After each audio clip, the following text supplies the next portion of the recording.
everyone. Welcome back to Poppin' In with Alexa and Molly. I'm Molly. And I'm Alexa. And this is Two Girls, One Book, girl on girl crime. Yeah. We're sick of fame. We are. I'm throwing them all out here. Sick! Sorry, that was aggressive. God. Jesus. We had a lot of taglines that we were working with. Yeah. I decided to just say all of them. I was going to jump Just pick in and one. play off of something, but then it's like no thought entered my mind at all. Just pick one. Yeah. We're here to talk about Lena Dunham's new book, Famesick. Yeah. Which we both finished a while ago, Yeah. but we just kept forgetting to talk about it. Yeah. But before we get started, like we do every week, what are you popping with this week, Molly? Okay. I think I'm popping with Matthew Rhys. Okay, that's fair. Because, and I know we talked about this last week, we talked about Widow's Bay, we finished Widow's Bay. I had never really seen him in anything before, and I'm now obsessed with him. Yeah. I've started The Americans. Oh, yeah. I watch my little YouTube videos of him. I saw him in the Criterion Closet, and Matthew's like, "Are you watching your Welshman videos?" And I'm like, "Yes, I am." I did like his Criterion Closet. It was so wholesome when he was like, "I need to see The Princess Bride." Like, yes. And he's so funny. Mm-hmm. He literally has the funniest jokes. He was talking in an interview, and he was just talking like, he's so like fast, but he was saying that like, he was trying to take something home from Widow's Bay, and he was like, and they said, "You can't," and I said, "Don't call me that." And then like he just kept going. It was so funny. That's very funny. This man is hilarious. He seems like he'll be like a really fun old man. Do you know what I mean? Yes. I wonder how old he is actually. I would guess I think he's in his 40s.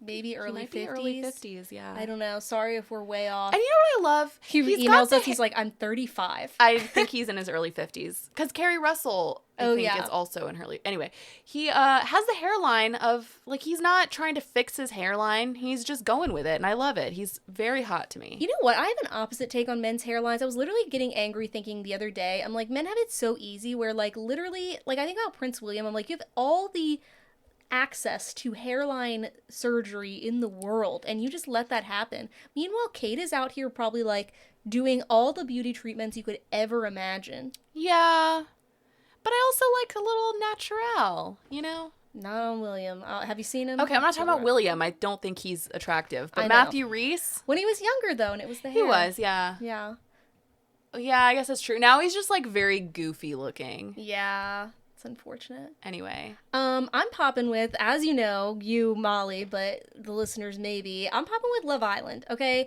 I gotta be honest. I fell off this season. It did, but then it like really picked back up because did you hear about the huge fight that happened on... The Newport News Girl? Yes! And you know what? I heard like, that 757 came out. Yes, it did, and I was like, and you know, we're from Williamsburg yes. as if, but I'm like, and I'm like, get her, girl, get her! We're 757. I'm not kidding. I'm like literally, well, we are 757. That's what I'm saying. I have never, like, I'm watching it in my bedroom, right there, set the scene. I have never felt the energy in my body, like, if I were in that scene, I was like, congrats to this girl for not having hit that other person. I'm like, I've never fought a person in my life I would have hit that woman. Oh, really? Yes. I like, and it got me so worked really? up. And like all the men, they all suck so much this season. And it's just like, and it gets me like yesterday, Chris came home and all the men were like being shitty on the show. And it got me so riled up. He was like telling me some story and I was like, "Oh, really? Oh, really?" And he was like, "Yeah." He's like, "You've been watching Love Island." Yeah. And I was like, "Sorry." I was like, I'd be like, "Oh, that's right. Like, you're a nice boy." I was like, "Sorry about that." I've been watching Love Island UK too. Like, I need to get back into it, which it's interesting the cultural differences. And I've told you, I've been picking up my little slang dictionary, which is really fun. And you know what I think is my favorite British, like, slang terminology? Yeah. Is when they say I'm a bit skint. I don't know what that means. Like, they're short on change. Like, they're like, like, I'm a bit skint. Like, can you, like, lend me $1? And I'm like, that's exactly what... I'm like, skint, like to say like, "Oh, I'm a bit skint," like, but picture with a British accent. I'm like, that actually is what I would think that word means, you know? Once it's explained to me, I'm like, it's actually a really good word for that thing. Okay. So anyways, if you guys are watching Love Island, so are you talking about UK Love Island or US?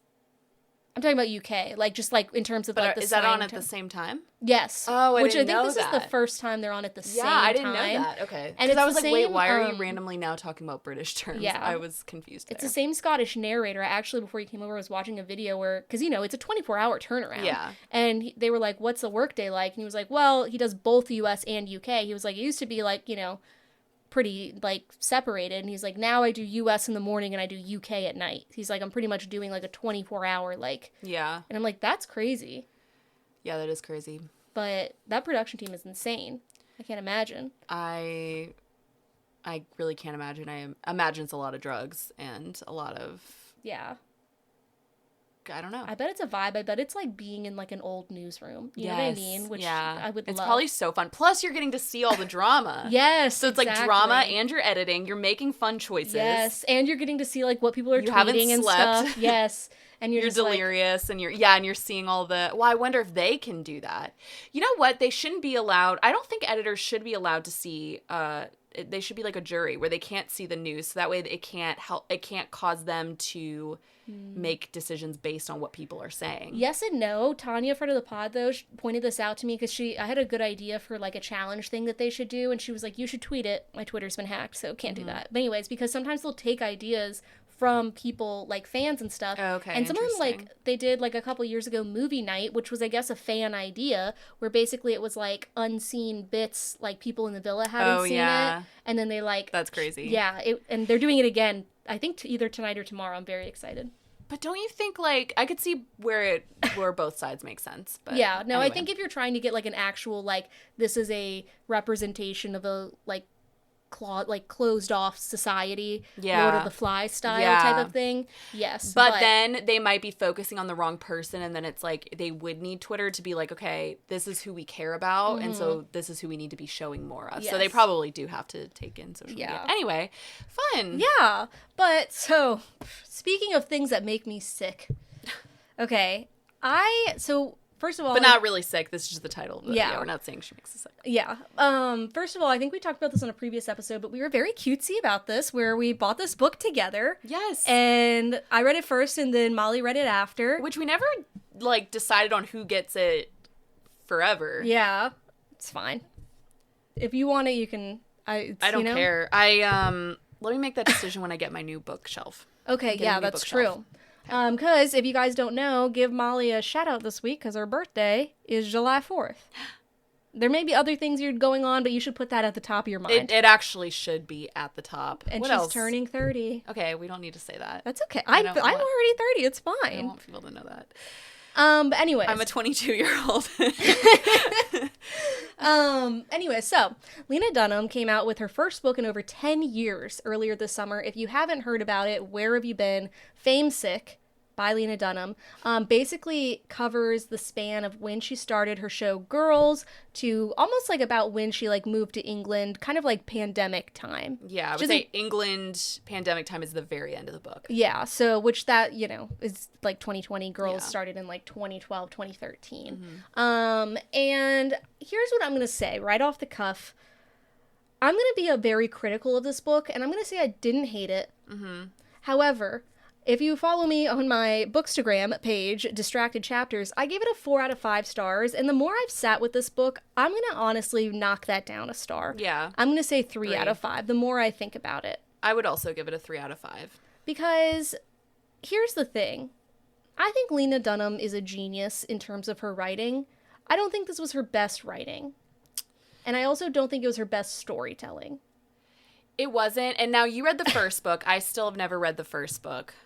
Yeah, but I read the first book when I was like 19. Okay. So it's hard for me to look. Like at that time I was like, wow, this is great. But I also was thinking that like Chuck Bass and Gossip Girl was like phenomenal. You know what I mean? So not great comparisons. I came into this book really excited because, again, we bought it very quickly after it came out. Yeah. And I was so excited because I knew that she talked a lot about Girls and the making of... And Girls is one of my favorite shows of all time. Yeah. I think as problematic as Lena Dunham has been, I think she's an amazing writer. I think Girls is some of the wittiest, like, funniest writing on television. And I've just always been a huge fan. I love Adam Driver as an actor, and I think, like, her and Adam Driver's, like, chemistry on the show was so incredible. So I knew that when she was going to talk about him, I was like, okay, I really want to read that. Yeah. And I also came away from it, I think we had the same exact thoughts coming from this, which was that the first thing I'll say is that was 400 pages that were hard to get through. It was actually, it got probably around the middle of this book, it was really hard to get through. Yes, because I remember telling you, I was like, oh, like, I'd probably read it pretty quickly, which is why, like, I think I, like, did it first. And it actually took me, like, a few weeks to read because it was... You hit a lull. You hit a lull. I had to, like, convince myself to, like, sit down and read it because I was like, oh, I don't care. And I think, like, what's interesting is, like, I think we found different parts of it interesting, where I did think, like, the stuff with girls, like, and what she was talking about was interesting and, like, hearing that. And at first I thought the stuff with talking about her illnesses and stuff was interesting in the way she framed it. But then it got to a point where, and I think Lena Dunham is the stereotypical, like, kind of genius artist type of thing, where it's like, the stuff that she creates, I love girls, love too much, love, like, you know what I mean? Yes. But as a person, fundamentally, just grating.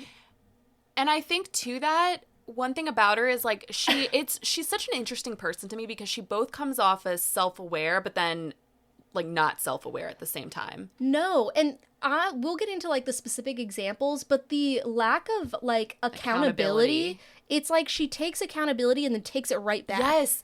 Because, okay, I want to talk about this for a second because the thing that I've always loved about girls, and it's something that I think people understand now but maybe didn't understand at the time, which is that it was always self-aware. Like, I think that the show was making fun of those characters, but I don't think people understood that until later, and it drew so much criticism at the time.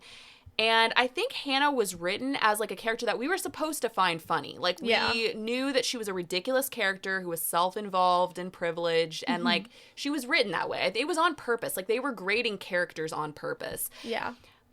But I feel like Lena Dunham just actually is Hannah, and that's confusing to me because I'm like, do you not hear yourself, like, how you sound right now? You know what I think? I think she does. I think Lena Dunham is self-aware, but doesn't do anything to alter that or change it. But it's like she's self-aware, but then will make, like, an excuse for it that's not self-aware. Like, it's like, it's weird. And so there's no accountability or acknowledgement. For example, like, something we talked about a lot while we were both reading it was that she is privileged. She was a Nepo baby. Yes. And she doesn't see it that way. And I think what she doesn't understand is it's like a Nepo baby doesn't mean that your parent is famous or even rich. It just means that you have a foot in the door that other people don't. Right. And so the whole reason that she became famous and had a show that was so successful was because of her mother's connection. And she was a genius, like, don't get me wrong, but a lot of people are geniuses that don't have that same connection. And what pissed me off, honestly, it was, like, very clear she, like, had, am I using this term correctly, like a chip on her shoulder or whatever, where she was just, like, a lot, basically being like, everyone calls me a Nepo baby, but I'm not, and here's why. And she explained it. She was like, yeah, like, my mom had only one connection in LA. Her connection was a great connection. One of the biggest, like, agents at the time. And also, I'm sorry, my parents have no connections to LA. Like, I think they've never even been there. You know what I mean? It was a connection that paid off. Like, she ended up getting a very successful HBO deal. Like, yes. And what pisses me off also in connection, this section of the book she's talking about, she's basically being like, I'm not a Nepo baby. I'm not privileged. She's like, my parents were artists. Like, we struggled. Like, yes, like, we had a New York house, but we, like, you know, we always were struggling, blah, blah, blah. And I wrote in here, I'm like, your parents took your family on a, like, month-long European trip when you were a child. And granted, there are some bad things that happened on that trip that she goes into, but unrelated to that, like, your parents were able to take you to, like, Paris or whatever it was for a month. I would call that pretty privileged. Yeah. And then also, like, there's just so many examples of privilege. Like, we'll get into her going to rehab. And I'm like, it's such a privilege to just be like, I'm not going to work. I'm going to go to rehab. And there's just, like, it's like self-awareness to a point. You know what I mean? Right. And I could tell, like, I feel like this whole book was almost like a vendetta. And that's maybe why it wasn't good. It was like a vendetta of, like, you guys were mean to me for years, to the public, and here's what's actually, like, going on. I'm not a Nepo baby. I'm not privileged. I actually was really struggling. And then also, I wrote down here, I said, she doesn't tell enough good stories about people. About, like, she mentions, it's all stories about bad things people did or bad behaviors. And every now and then it's, like, a nice thing. I noted that the only person she talks good about the entire throughout is Allison Williams. She never says anything bad about Allison Williams, but it's like everyone else has, like, kind of a negative like angle. And I want to talk about this, like, to what you just said, where it's like everything has an excuse. It's her being like, oh, you thought this? It's because I was going through this. And it's like, okay, well, thank you. And I want to go into this, and maybe you were going to go into this later because it does kind of come later. But the biggest takeaway with that for me was how she addressed in the book the statement that she and Jenny Connor made about Murray Miller in 2017 in a tweet. And that, like, she framed it in the book as that she was, like, post-hysterectomy and, like, in a haze, and she had no idea what was happening, because she got a lot of criticism for basically defending, she and Jenny Connor, like, defended Murray Miller. And meanwhile, but she's always been, like, believe women, and, like, then it's, like, she was, like, defending him, and so it just looked really bad, and she got a lot of criticism for it. And in this book, she defends it by going into, like, how she was, like, post-hysterectomy, in a haze, she had no idea what she was doing. She basically made the decision, like she didn't make the decision for herself. She was, like, forced to do it without even knowing what she was doing. She described her mom as having, like, wrestled the phone from her and being like, this isn't you. And it was just, like, so completely cringe, and it just showed her total lack of accountability. It also, she put it all on Jenny Connor, who we'll get into, is, like, basically kind of like her creative partner from the beginning of Girls. She made it sound almost as though she was, like, Weekend at Bernieing, like, her, like, that Jenny Connor was doing that. Like, she typed out this thing and, like, just, like, Lena just in a drugged haze, like, took her thumb and pressed, like, tweet or whatever. Because she was like, the only thing that could make sense is, like, going back through the history of when I sent that. I had just gotten back at this time. And I'm like, are you kidding? Just, that story to me, I almost wouldn't, if that were even true, and I actually kind of don't believe it. If that were true, I'm not saying I don't believe about her hysterectomy. I don't think those two things are connected, and I don't know. I just don't. But if it were true, why tell that story? Like, why defend it? Just be like, I really regret doing that. And that's what pissed... I actually remember I closed the book and I was like, I have to step away from this for a little bit, because it, like, pissed me off so much of, like, she took accountability for a second. She was like, it was the worst thing I've ever done, and it's like, I could never apologize enough for it. But also, like, I was in a drug haze and people forced me to do it. And it's like, just... Do you not hear yourself? Like that's... It's crazy. Like, it's crazy. Like, pissed me off so much. And there's, like, multiple of these stories, not maybe to that degree, but, like, that come up, like, throughout this book, that it's just like let's get into the whole, like, sickness aspect of it. Yeah. And I'm gonna be honest, I thought it was interesting, certain perspectives where it's like, she does bring up how, like, people can only handle you being sick but so much. Like, if you're chronically ill, people's goodwill towards you wears out pretty quickly. Mm-hmm. But then there's certain things where I was like, yeah, of course it does. Because it's not just, you're not, like, a chronically ill person. You're Lena Dunham being chronically ill, which I'm sure is, like, no offense to her, but this is very offensive, I'm sure. But I'm, like, she is the type of person where if you, like, stubbed your toe, she would be like, oh my God, when I broke my toe. Yes. And then just, like, make it all about her. Do you know? Because I think I said something to you at one point during the book where she mentioned that the way that she was treated, she would never, when she works with young women now, she can't imagine talking to them like that and, you know, making them feel a way about their bodies. And I actually believe that. I'm like, I bet she is a safe person to work with. But then you pointed out, you were like, I actually think she'd be really annoying to work with, because she would make everything, if you tried to talk to her about something that you're going through, there's no way that she'd be like, tell me more about that. Yeah. And, like, she would be the person that's like, here's what I went through. Like she would somehow make it about herself. She's a safe person to work with because you're never really talking about yourself, you know? Yeah. And she'd probably give a lot of excuses. Like, if you were going through something, I bet she would be like, like, give you, but I don't think that's always necessary. I almost maybe have this kind of boomer take, but I'm like, you have to work sometimes. Yes. And I was just about to say that, where, like, certain things, so she goes into, like, her sickness because it almost starts immediately when Girls starts, and she is like writing, directing, like, starring in Girls, and, you know, she's becoming very sick with, like, different undiagnosed illnesses, and she, you know, eventually finds out what these things are, but like, she's kind of complaining about people, like, being irritated with her for missing work, and it's like, you don't just work at, like, I don't know, an office. You, like, if you have to call off for a day, that's, like, hundreds of thousands of dollars that's being wasted. It's like, it does suck because like, hundreds of people's jobs rely on you. And I can't even, I want to preface this by saying, because a lot of this story, or a lot of her book talked about how she started this show at 22 years old, 23. I can't imagine the pressure she was under. Yeah. Like, that is absolutely crazy to me. But, and so I will give her, like, she was very young. Yeah. And I have more to say about that, because I think there's kind of also an interesting thing to that too. But you're right. Like, you still, because I once heard I've heard like celebrities say that, like, when you're in Hollywood, you're never really sick. Like, because you love your job. Like, you have a job that you love. Like, you are sick if you work at, like, a fast food restaurant. Like, you could, like, I could see someone calling out for that. That's a lot of hard work. It's like I could see being like, I don't want to show up today. Yeah. But it's like, you have this job, and I'm not saying days on movie sets and TV show sets are not hard. I am absolutely, I mean, it's like a whole other world. Yeah. But I do think it's like, okay, you have, like you said, all these people are relying on you. Right. This is you are so privileged with this huge, like, situation you're in. Right.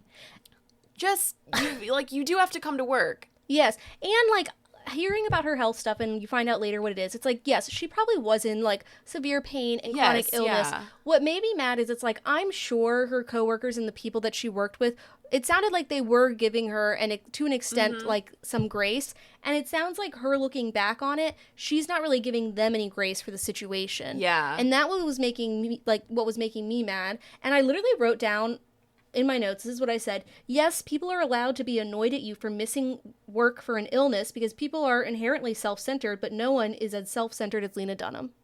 Yeah. Like, because the thing is, it's like, I could see it being like, she's missing work because she's sick, but she's making, like, it's just like it's not even like the work because she's sick. It's like the way she goes about things that it almost is, it just puts like this bad taste in your mouth. Yeah. And I also want to say, I'm sorry, I can't read 200 pages of all of your different surgeries. Yeah. Some people might find that interesting. I do not. Like, I just, in this situation, I just think it's, also, I don't know how you remember all that. Yeah. How do you even remember? I have a lot of things where I'm like, how do you remember all of the dialogue that you had with people? Like, all of the different conversations. And maybe it's kind of, I'm sure in memoirs they just sort of. She seems like she'd also keep a diary type of thing. That's true. But but still, like, I can't read all of that. Yeah. It felt like it was like, and it was also confusing. Like, I couldn't even recount to you all of the stuff that she went through, because it was just.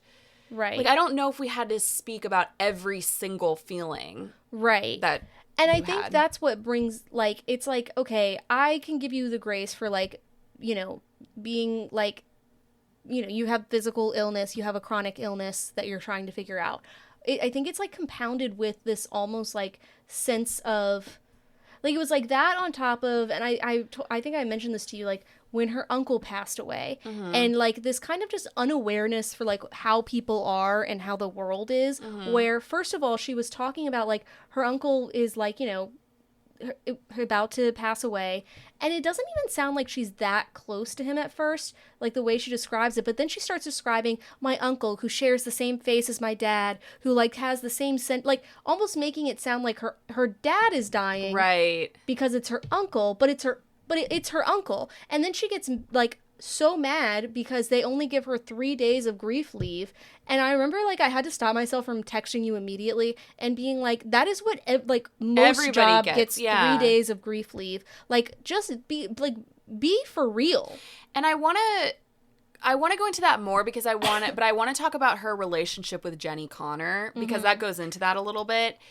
And it's hard to say, because I would love to hear Jenny's side of things. And it's interesting. So like you said, her kind of creative partner. I think their relationship was so interesting, first of all. It was kind of that classic thing to me of age does matter in a friendship. Because Jenny was a lot older than her. She had kids. Yeah. They got paired together when Girls started, because Jenny was a showrunner with, like, experience to, like, kind of help Lena. And they became very quickly, like, buddy and, like, creative partners. And I just kind of want to say, like, why, and I'm sorry if this offends anybody who's in this situation, but why would a mother in her 30s or 40s. I'm not remembering how old Jenny was, Yeah. but want to be best friends with someone in their early 20s. Because they had a very like codependent relationship, and obviously they worked together. It was that thing of like they're writing in a room together at all times of day. Like they're obviously, you become very close to that person naturally.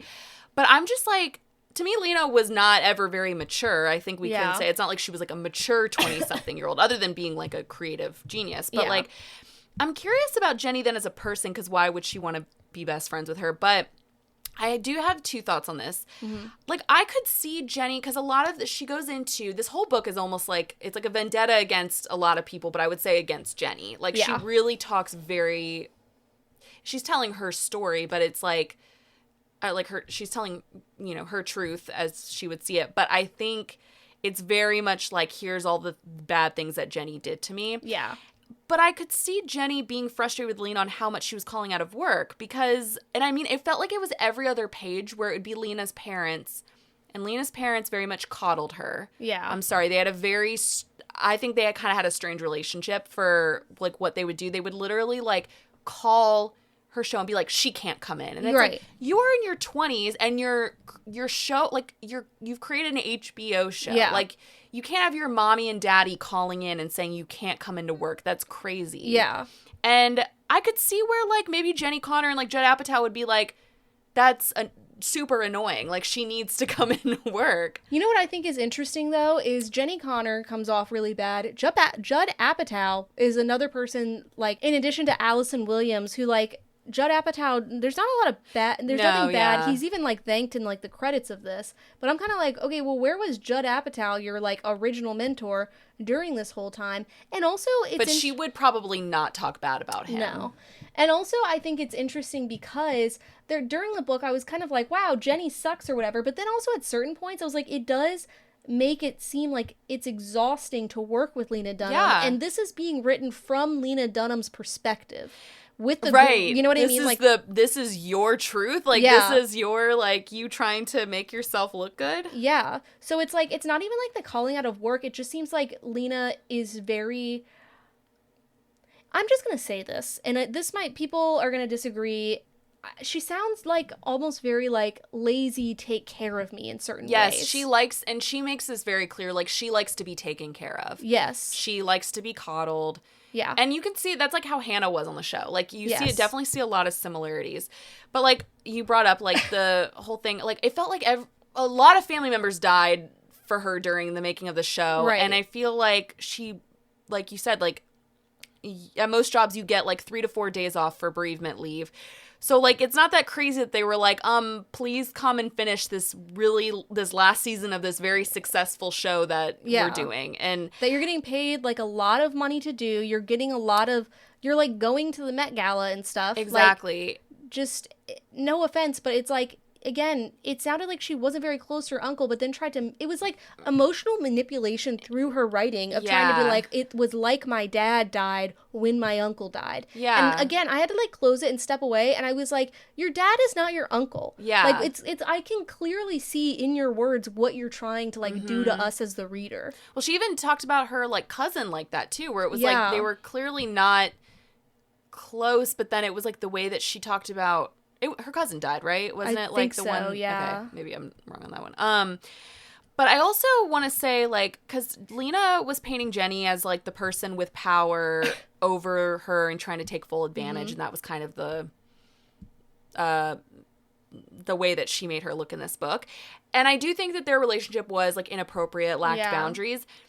And they were business partners, and I think that's always, like, a hard line where you become best friends. Like, that's always, because then Jenny was demanding that Lena, like, as a friend, make this, like, deal with her where they make the same amount of money. Yeah. And a lot of people were saying, like, that's ridiculous, and, like, obviously Lena's looking back on this and being like, I shouldn't have done that or whatever, because, like, she was, like, she was the genius behind it. But I want to say. We're pointing at each other. You guys can't see. We're about to be two bitches saying exactly. Yes. Okay. Lena tried to write the pilot independently, and it didn't work. And they had to, like, completely rework it. One of the most famous lines from that show comes from the pilot episode. And that came after they reworked it. So Lena even says in the book, she's like, I might be, like, she had written, I might be the voice of my generation. And then Jenny added, or at least a voice of a generation. And that's the humor of that line. Like, that line became really iconic and, like, and famous. Like, that's probably one of the most, like, quotable lines from that show. So I'm just saying, like, I'd be curious to see more of the writing. But, like, I think, like, it sounds like Jenny made it also what it was. You know what I mean? She sounds like, I feel like every creative person gets paired with, like, a more, like, straight-laced person. Yeah. Where it's like, I don't think Lena Dunham would have been able to create much of anything without this, like, maybe less of a creative genius, but like a project manager type of person keeping her on track and guiding her. Like, even they have, like, this, like, blog thing together that I didn't know about. Like, this lifestyle thing. And, like... It's like Lenny or something. Yeah, they had, like, some company together or whatever. And it, again, sounds like she was really flaky all the time because of various, like, illnesses, deaths, breakups, whatever, general life, some of it. And, like, Jenny had to be the one who's like, hey, where are you? We're supposed to be, like, posting this thing. We're supposed to be doing XYZ. Right. And then, but then Lena turns around and says, like, I'm worth more than her, basically. And I'm just like, well, I mean, maybe, but let's look at that for a second. Yeah. Because I do think, like, okay, a lot of the show is Lena's experiences. I mean, most of the storylines are probably from, it sounds like, even she was telling that her grandma's story. That's, like, almost exactly what that one episode of Girls is where her grandma's dying. Like, so a lot of it is Lena's experience, but Jenny might be the humor behind it. Yeah. It kind of sounds like, again, I'm just using that example because, like, that was a huge line from that show, and it wouldn't have been that without Jenny. Right. And so I think there's, like, some interesting things where I think it's also, like, I think their relationship was, like, inappropriate, but then towards the end, I could tell, like, just even in the writing, I was like, Jenny's getting, like, tired of this person, because Lena's talking about, she's like, sometimes she'll send me text messages that are just very like okay, period, and I, like, get it, which I get, like, I get anxiety and like will freak out about stuff too, but I'm like, yeah, it's probably after, like, I don't know, you've exhausted her. Yeah. And she told that story where Jenny, I think Jenny kind of sent her a text that was just along the lines of, like, I don't have the emotional capacity for this. Yeah. And, okay, that would be probably hard to hear, but sometimes it's true. Like, also, I didn't have the emotional capacity for it, and I was just reading her memoir. I think sometimes she doesn't understand how, like, growing up and friendships work. I'm just remembering this also pissed me off, where she's talking about, like, her high school friends and how after she got, like, famous, they kind of, like, stopped inviting her to things or, like, whatever. Yeah. And then, like, her college friends kind of did the same thing. I was like, it sounds like you're getting fucking older. Like, it sounds like everyone in the world, as you get older, and your high school or your college friendships kind of fade, and maybe one or two stick around, but, like, I don't, again, I'm just like, why? She writes as though she's the only person who's ever had this experience, and I'm like, hello, welcome to the human race. Like, right. It pisses me off, sorry. I know. And this was someone who is a Lena Dunham fan. No, me too. You know? And that's why I say, like, I felt like I didn't have the emotional capacity for it, and I purchased her memoir, purchased it. Like, I chose to read this, and I still was like, wow, this is a lot. Can you imagine, no offense, but imagine being, like, around her, like, being in her life, and, like, it's just like she's blaming all these people. It's like, well, maybe look at yourself and actually acknowledge it, and don't just say you're acknowledging it. Which, speaking of which, let's talk about another person who was around her a lot, and also this, like, I don't know if you call it a metaphor or whatever. I was like, you're trying too hard. She kept being like, the two J's in my life, the double J's. I had my J's because she had Jenny and Jack Antonoff. And I was like, she also had Jemima. Yeah, but she never, Jack Antonoff. She never brought up Jemima in these J's. But I was like, why are you? I also wasn't clear on her relationship with Jemima. I was like, are you guys friends still? Like again, there's not enough good stories about people. It's all like, these people treated me like shit. Yeah, but she was beautiful. But yeah.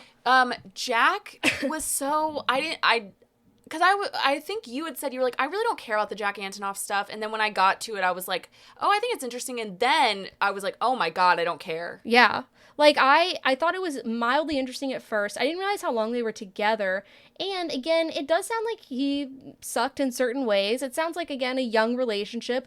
He kind of sounds just like a wet blanket type of person. Yeah. But also there were certain ways where, one, I couldn't tell when they had actually broken up. Not a spoiler, by the way. But because, like, she was like, I think it's like they didn't really for a while. Yeah. But then it's like, I thought it was crazy after they had officially broken up. It's like they had been broken up for like a month or something.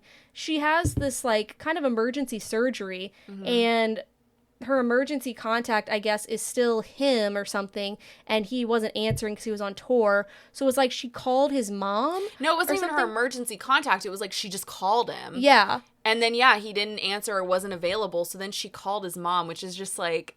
And she made it, the way she writes it, it almost makes it sound like she's like, how shitty of them to like not answer my phone call when I've just had and I'm like, this is not your boy. This person like literally owes you nothing. You are broken up. Yeah. So I can't imagine what it was like when they were together. And I'm curious her relationship like with her husband, because like what kind of person he is, because he is truly not mentioned at all in this book. Like she talks about Jack. Like if I were him and I read this, I'd be like, I think you're still in love with Jack. Yeah. Which she might be. I mean, maybe she would admit that. But like I just was like, oh my God, she talks so much about Jack.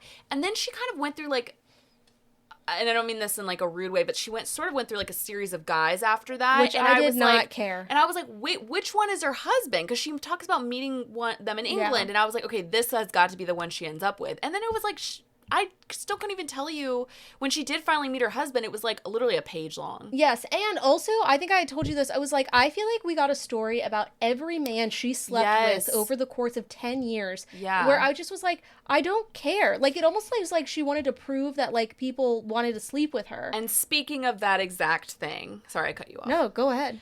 How did you feel about the Adam Driver part? Because that was weird.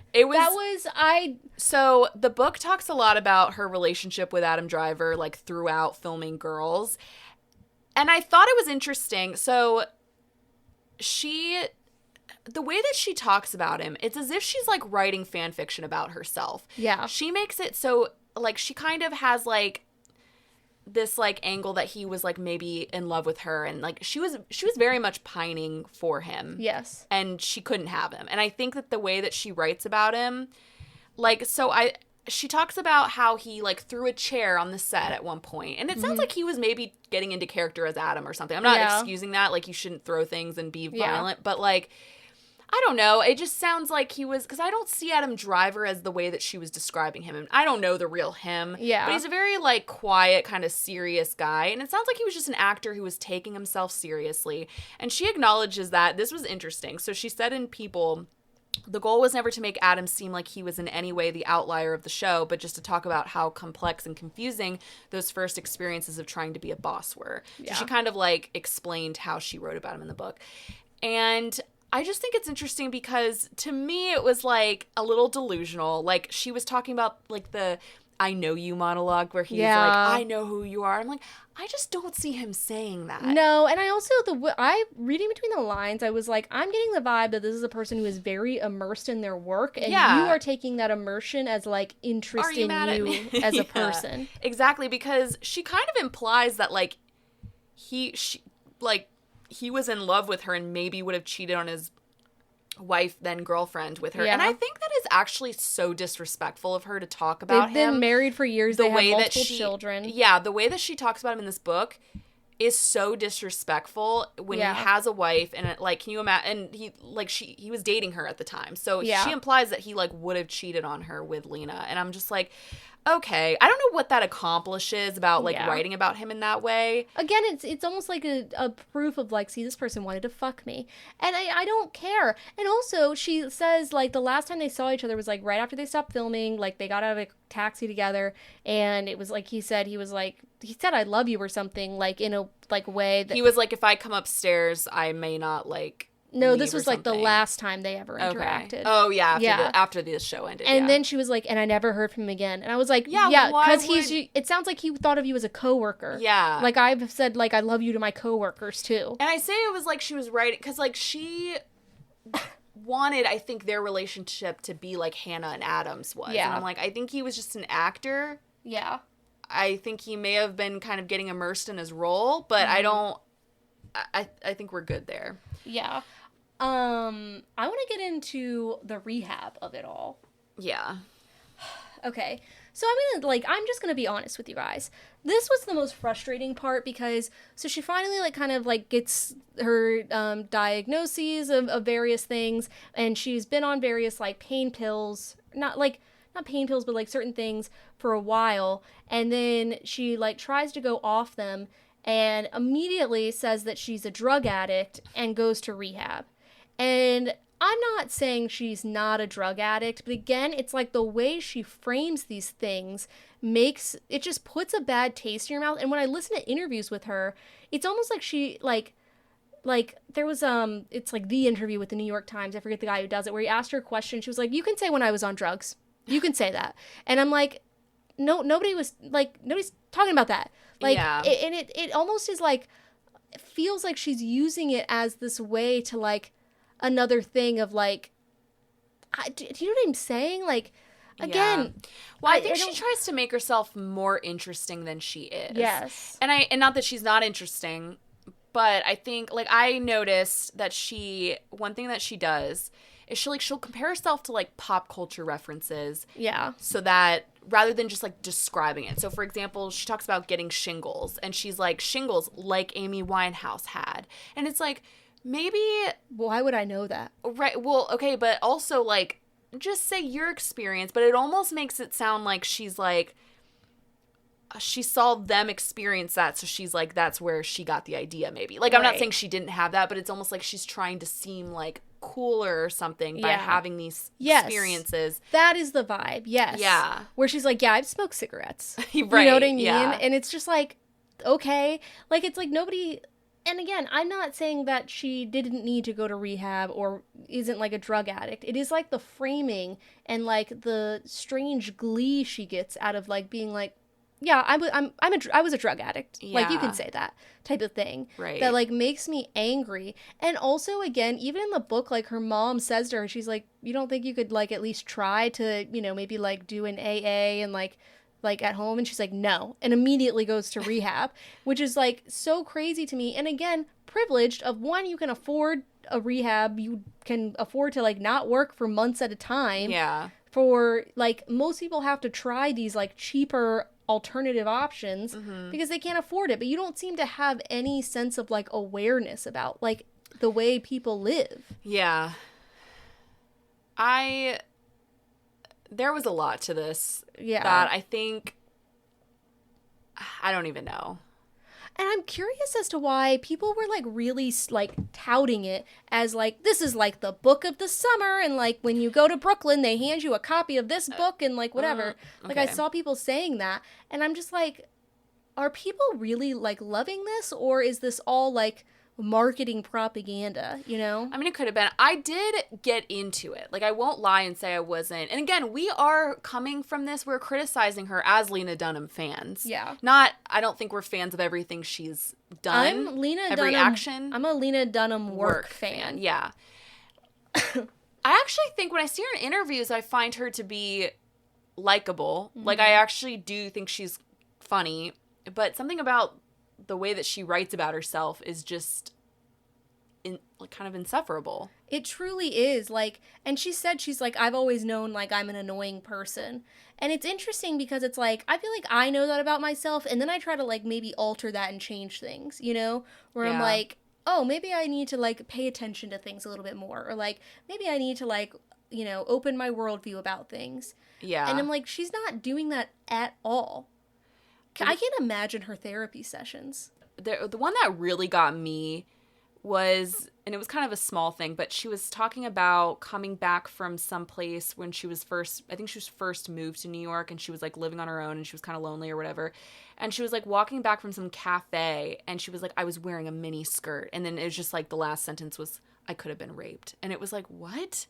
But you weren't. So I don't know. It was just like something about that was just so. Yeah. But I just was like, I just had to say, like, that was a moment where I feel like that just kind of sums her up as a person. Yeah. Where you're like, you weren't. And so why are we saying that right now? Yes. I concur and agree. Yeah. Like, and again, it's like, I didn't hate this book, but I didn't enjoy it. And I also didn't think it was her best writing. Like, I think she it was almost like she was trying too hard sometimes to be like, I'm a good writer. Whereas like some of her essays and stuff like that, I'm like, it's more relatable. Yes, and it's more like, okay, you are just being a lowercase w writer, whereas this, it felt like she was like, I'm an author. And I'm compiling all these things. I need to quickly tell you guys how. I need to just basically put this together to come up, like, to have excuses for why I acted the way I did or whatever. And I also feel like people maybe got duped because I feel like people like you who are huge fans of the girls show are like, oh, they talk about girls in this. And you think it's going to be a lot. And it's maybe less than a third of the book. I did feel duped. And when you had said, like, I thought the chronic illness stuff was interesting, I'm going to be honest, I didn't. And I think a lot of that was because I was like, please talk about girls more. Talk about the making of girls. Like, I'm very interested in that. The fact that she started on that show... and like made it at like 22 years old is crazy to me. I would love to hear more about that process rather than like, and I mean her talking about how she disassociated the entire like that one season. I was like, what? She would never do that because to talk about the making of girls would be to also talk about like other people and stories that involve other people. That is true. So that's why. And also I did find the medical stuff interesting. I find medical stuff interesting. So I did think it was interesting, but it was like getting to a point where it's like. I do. Obviously I do, but I think with her it was just like. It's the framing. Yeah. And it also just went on for pages and pages and pages that I just don't think was absolutely necessary. Because it was repetitive. And the thing is, that is your truth. But it's like, well, you know how I don't actually agree with this decision, but you know how in that Iron Heart movie where they literally cut a brother's... Iron Claw. I'm sorry. Yeah. Iron Claw movie where they literally cut a brother's death because it was too similar to another... I'm like, that's kind of crazy, but like that's kind of how I felt about this book where I'm like, things could have been cut. We're on the same wavelength. Really? I was about to just use that as an example. That's so funny. That's crazy. Because also, I'm like, yes, it sucks that they cut out that brother, but... Also, like, if you cut out certain things about, like, if you don't tell us every single detail of your illness, I think that makes certain aspects of your illness more impactful. Exactly. You know? Like, because to me, it was like, I'm confused. I don't I don't know. It's like, it felt like just such a jumble to me. Yeah. Yes. So I wouldn't say... And you know what I think is crazy is I sent you a picture of this a couple weeks ago. It was already on the TJ Maxx discount rack. Which is wild. Dang. I would recommend it if you are a huge diehard Lena Dunham fan and you are really interested in every aspect of her life and you are a strong Lena Dunham defender. I would recommend this book. I wouldn't recommend this book. I would recommend it to those people. Yeah. Like because I think you'll get what you want out of that. And again, I didn't hate it. It gave me things to like discourse to talk about, but I also was just like, take this off the bestseller list. Like this is... I think, again, I love watching the stuff she makes. I don't want to hear about her. This was rare for me because I'm not really a big memoir person. So I don't read a lot of memoirs. So this was very unique for me. And now I know why I don't really read a lot of memoirs. I used to read a lot of memoirs and then they were all just kind of like eye roll. Yeah, exactly. And that's a lot of this. Yeah. So I think we need to move on because we've talked a lot about we've Lena'd our Dunhams. So. Yeah, we have. On to such a similar topic, the death of Robin Hood. Just as brutal. Yeah, honestly. Oh God. So we saw the death of Robin Hood. Yeah, Saturday. Robin Hood, men in death tights. I like that. No, Saturday. It was... Robin Hood, death comes in tights. Aw. I like it. Thank you. We saw this. I'm just gonna say our movie going experience for this movie was actually top tier because we went on we had to cancel plans and we pivoted to this. We said let's go see Robin Hood, and we went on a rainy, stormy night. Yeah. We had our little food. We shout out Regal. They got new seats. They got a whole new theater. A whole new theater. A great screen. We were inside the movie. Yeah, it was wonderful. Crazy. And wonderful, but also certain parts I was like, maybe I can step outside this movie. But yes. Oh, yeah. Well, yeah. I wouldn't want to be there for that. But so this movie, Death of Robin Hood, is a very dark adaptation of the 17th century ballad Robin Hood's Death. We're going to say maybe a few spoilers from the movie. So if you don't want to hear any, just look at the timestamps. It's in our Instagram and in the episode description. But getting into... the death of Robin Hood, death comes in tights. Mm-hmm. Yes. Yes. And it was written and directed by Michael Sarnowski, who did that Nicolas Cage movie Pig. And did you see that? I never saw it, but he did also do A Quiet Place Day One, which we did see. Okay. And it stars Hugh Jackman as Robin Hood, Bill Skarsgård as Little John, Jodie Comer as Sister Bridget, who I thought was Maid Marian the whole time. And Murray Bartlett as the leper, and Noah Jupe as Arthur/Godwin. Now, I'm curious. I watched this video on like the A24 page of Hugh Jackman. Oh, and it was an A24 movie. Yes. Of Hugh Jackman kind of talking about like the lore of this, which I think is interesting that... Go ahead. No, go ahead. That the... what do they... Like the prioress, is that what her name is? Apparently in like some of the tellings, it's like she is kind of like evil towards Robin Hood and like kills him with a bloodletting on purpose. And so they like kind of decided in this story to Spoilers, by the way, we're going to be talking about spoilers. But anyways, I thought that was like interesting that they like kind of flipped that a little bit, of where it's like she didn't kill him, like she wasn't evil and killed him that way. That's interesting. So I didn't know anything about Sister Bridget. Like I literally thought for almost the whole, until she said her name, I thought she was supposed to be Maid Marian, like even before the movie. So I was like, I really don't know that story that much. I don't either. I looked it up like a couple hours ago. Yeah, and so the death of Robin Hood follows the famed outlaw and skilled archer in his final years, and he and Little John are both like murderous maniacs, and they have a lot of enemies because they've killed a lot of people. Yeah. So the whole movie is kind of about Robin Hood. He takes refuge in a I can never say this word, priory, which is like a monastery, on this remote island, and he befriends the prioress and an orphaned girl. Yeah. And I knew as soon as I saw the preview for this movie, and I think you were the same, that like I was like, I have to see that. It's the vibes. It gave me like Green Knight vibes. It did remind me of the Green Knight a little bit, and it's just such an A24 movie. The fact it's a folklore, which I love. Yeah. And takes place during medieval times, so yes. Yeah. Medieval time. I don't know why I said it like that. But this movie was like brutal and very, very violent. Yes. The first like 30 minutes of it, I mean, people walked out of our theater, and I was like, well, that's a waste because Yeah. I knew it was going to get better at some point. And it made me laugh because we both brought our little blankies with us. Yeah. At one point, we had both of them, like, covering our faces. I was just like, I can't see. I had to look away for a lot of it. And I'll tell you, like, even you just talking about the bloodletting just now, that was actually the worst part for me. I don't like little things like, ugh, like, I'm freaking out. Anyway, I want to talk about it because I'll, like, literally the eyeball stuff was the worst part for me. Oh. Eye stuff. Yeah, that was bad. But to me, I think in this movie, it was almost so ridiculous looking. Not that it looked bad, but it just was like, I was like, well, that's not real. Yeah. You know? But the blood stuff I just can't do. Anyway, once you get past the 30 minutes of gore in the beginning, it does kind of slow down a little bit, and like you get into the actual story. But really, this was just basically like a film about redemption. Yeah. And I think it's interesting because Hugh Jackman I realize that he loves to play an anti-hero with a little girl that he takes care of. Because Les Mis and Logan... which I think there's like a girl character in that, and he plays sort of a similar character. But this on DVD. I don't know why I hadn't seen any of the others. Someone gifted it to us. Oh, interesting. I'm actually not a fan of Wolverine at all. I used to think he was really hot. Really, he's like the one superhero who I'm like I'm good.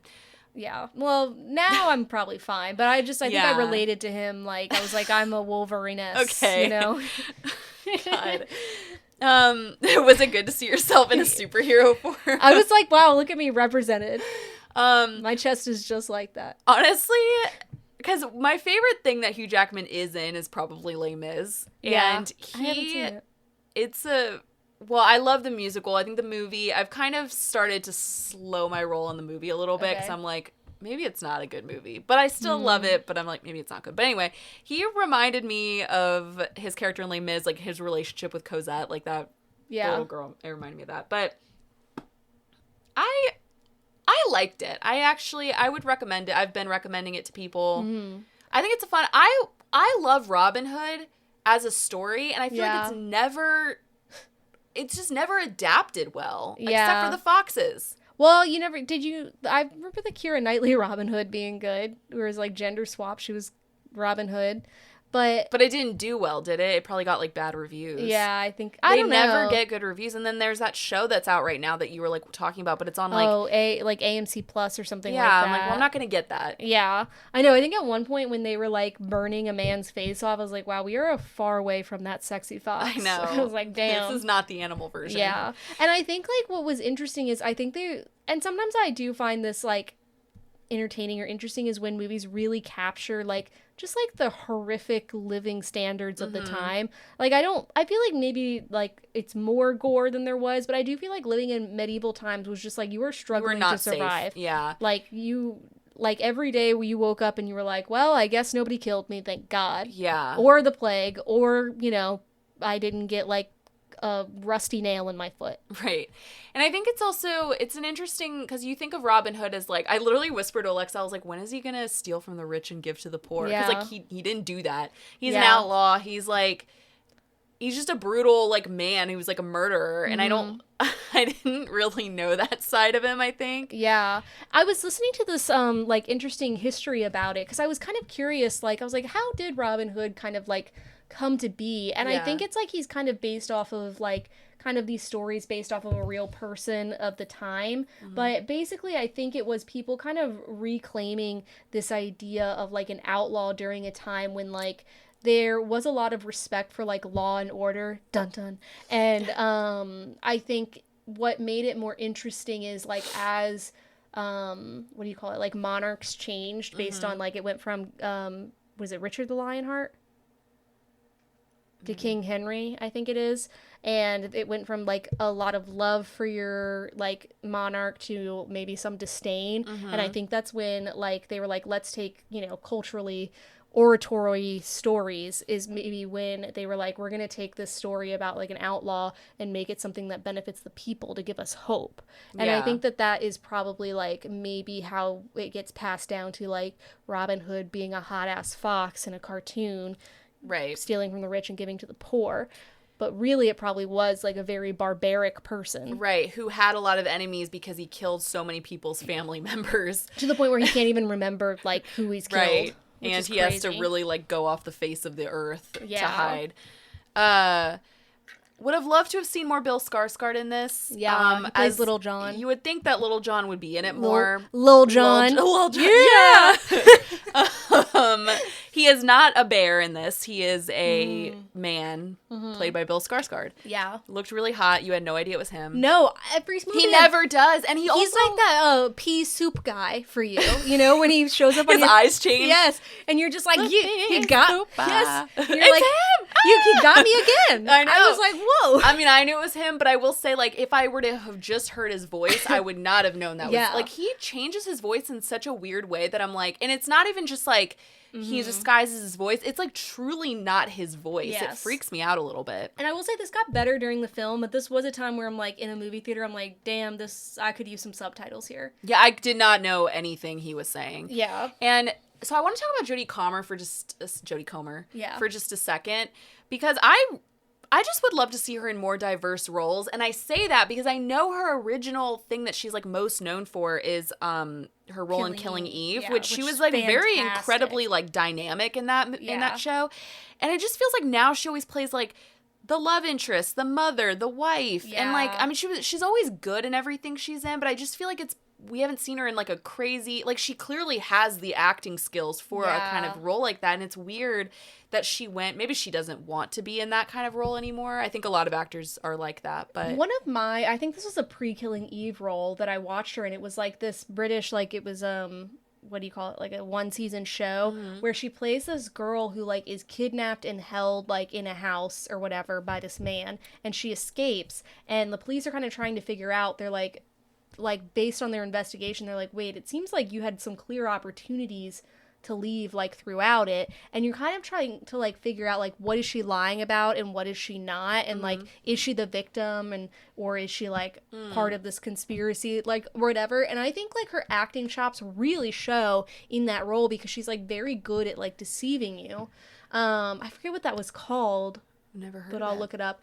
It came out like way long ago now, probably like 10 years ago. But yeah, I agree. And I think she's a dynamic actress because she's so good at accents. Which you see Yes. like in Killing Eve, she does every accent under the sun. Then she was in Bike Rider, she did that Chicago accent. Yeah, she did like such a good one. And then in this, I think she's British like originally, but I mean I think I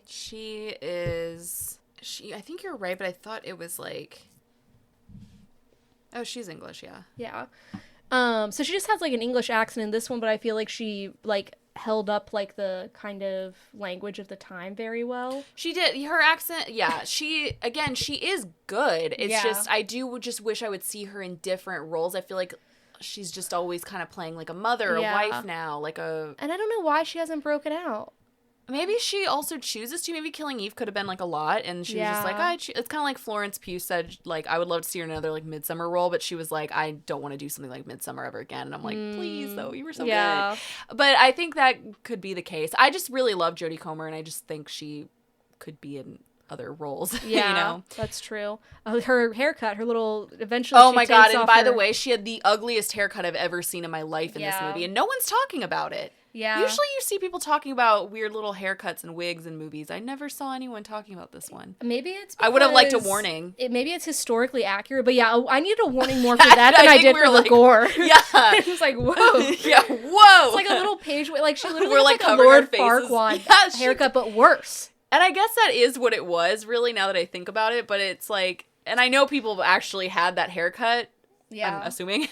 Yeah. They didn't just do that for the funsies. Like, from my own experience. I was like, other women didn't have it in that movie. Yeah. I'm like, why? Maybe it was specific to that role, like role. I think because she's like a nun, basically. Right. So I think. But you're wearing a habit anyway. Like, just have your hair down. Yeah, let loose, girl. Anyway. So I would say I would recommend it to a certain type of viewer. One, you have to be prepared for the gore. Two, you have to be you have to understand that it's like a slow burn type of movie. And it's not the Robin Hood that you're necessarily anticipating, unless you know a lot about Robin Hood, and then you might be like, yeah, this is the Robin Hood I know. Yeah. And I will say there's some really beautiful writing. Like, a line that really stuck with me is when Robin Hood is dying. Not a spoiler. Mm-hmm. It's the name of the movie. Anyways, and he has, like, the little orphan girl. He made her, like, his bow and arrow, and he's, like, telling her to, like, shoot it out the window because he's, like, teaching her how to shoot a bow and arrow. Mm-hmm. And he says, you're not letting go. You're just not holding on anymore. Oh, stop it. And it just really, like, it was that such whole a line. scene was really beautiful. And again, I was thinking about Jodie Comer when I was talking about her just now. I was thinking about this scene where she's, like, because their whole, like, they have to keep it a secret who she is related to and who she was, because she has a lot of enemy. Like, her father had a lot of enemies, whatever. I guess I'll just spoil that Little John was her father. Yeah. And so it's like, she's being told, like, don't tell anyone who your dad was. And she's like, I can keep, like, Jodie Comer's like, I can keep a secret if you can. I'm like, oh, like, what a beautiful scene. I don't know. It just, like, it was very, like, the whole scene was just, like, actually very emotional. I think it, like, really covers, like, the human, the spectrum of human emotions throughout the movie, I think. Yeah. And you see, I do love a little, like, father-daughter, like, relationship building kind of situation. It's like, oh, look at that murderer. He's really, that little girl's really turning him around. Yes, I love that. Yeah. But, so, that was Death of Robin Hood. Yeah. Men in Tights. Okay, I don't know anything about this next part, and I'm excited. And I did this on, like, I saw you put it on our notes, and I was like, I want Molly to take I'm so glad you didn't look this up. I'm, like, sitting onto a roller coaster, locking in. Yes. I'm ready. I have a question for you. Okay. Have you ever loved a celebrity so much that you would get violent over them? Or for them? Probably not violent.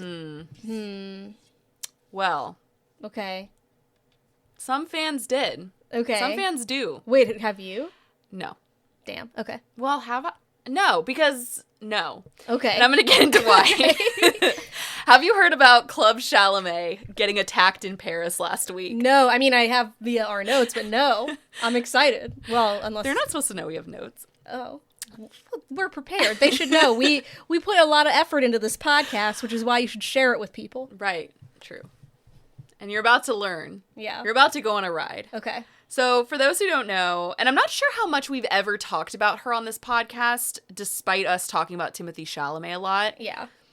But Club Chalamet is a 59-year-old woman who, her real name is Simone Cromer. Okay. She was dubbed by Rolling Stone, and I think this is just kind of the perfect like way to describe her. She was, they called her a professional stan, which is true. Yeah. She is a film critic, I believe. I think she's a writer. But she's really known for her obsession with famous actors. So she's most known for her fan account and obsession with Timothée Chalamet, and it's dubbed Club Chalamet. But before then, she was, like, obsessed with Michael Fassbender, and she had a whole, like, stan account for him. And then he got married to Alicia Vikander, and then she kind of dropped him. And similarly to after she became obsessed with Timothée Chalamet, once he started dating Kylie Jenner, she kind of was like, she backed off of him a little bit. And I think she kind of has, like, said that, you know, Kylie Jenner was beneath him and said their relationship was a fraud. And so she's, like, she's still Club, like, I'm, for the purpose of this story, I'm going to call her Club Chalamet because it's easier.